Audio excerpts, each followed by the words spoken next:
This one. Yeah. Find out. Is it Mine? It's on. Someone turned it back on. Yeah, well, I didn't. I just want to know if it's going to be on or off. No, it will be off. Okay.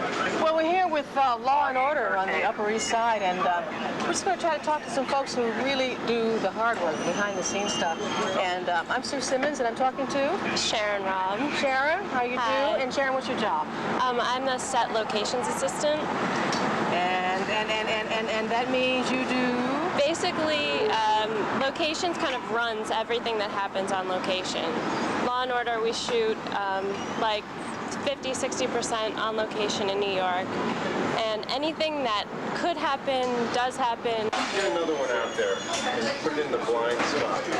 And just right back up. Come back. The biggest thing about locations is that we have to work, like each department has their own, agenda, things they have to take care of. Like the grips have to do the lights, and the camera is obviously camera, and everyone has their own thing, but locations has to make sure that each department has what they need in every place. So we work very closely with the assistant directors, kind of pulling everything together. But the best thing for me is I get to learn something about each department, and making sure that they have everything that they need when they need it right away. So we're trying to get this taken care of while prepping the next set and making sure the last set was wrapped up the right way. And so it's kind of crazy all the time. So you're also the last person out? First person here and the last person out. How late can that? How long a day can that be? It could be up to like 16 hours, 16, 17 hours. You see, you're young. Yeah. You're tough. I still have my energy. And you can handle it. Now, you come into a job like this, you are the crew. Is your ambition to be in a better place on the crew, or do we want to be in front of the camera? Well, I have to say I always have had acting aspirations, but working on the crew is a whole different aspect.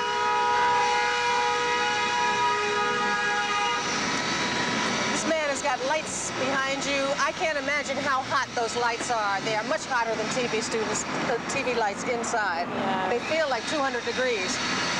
I'm David Platt, and I'm the sound mixer on the job. So all that sound, all those trucks and stuff we hear rolling by, you've got to know how to balance it. Try to balance it out. The city has its own, shall we say, vitality. Yes. It's very noisy, and especially when we do exteriors, it is hard to try to get dialogue tracks that are usable.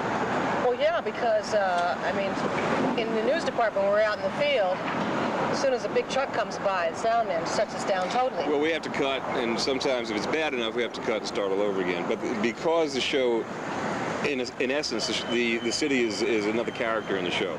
Yeah. So we get away with a lot of stuff because of the noise of the city, the energy of the city. So if there are horns honking or there's a bus that goes by, we can actually get away with it to a certain extent if it doesn't overlap the dialogue or obscure the dialogue. Otherwise, we have to do it again.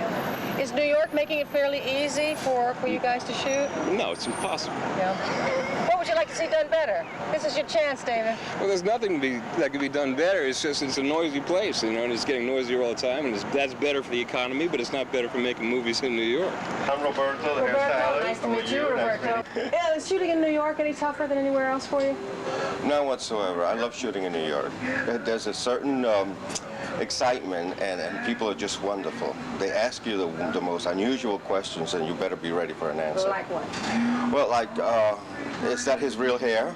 Oh, we can't give up the answer to that, can we? You say yes. They bought it. You wouldn't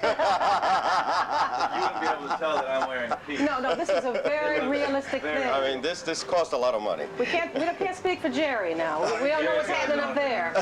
My hair's been this way since 1956. And you never look better, Jerry. You never look better.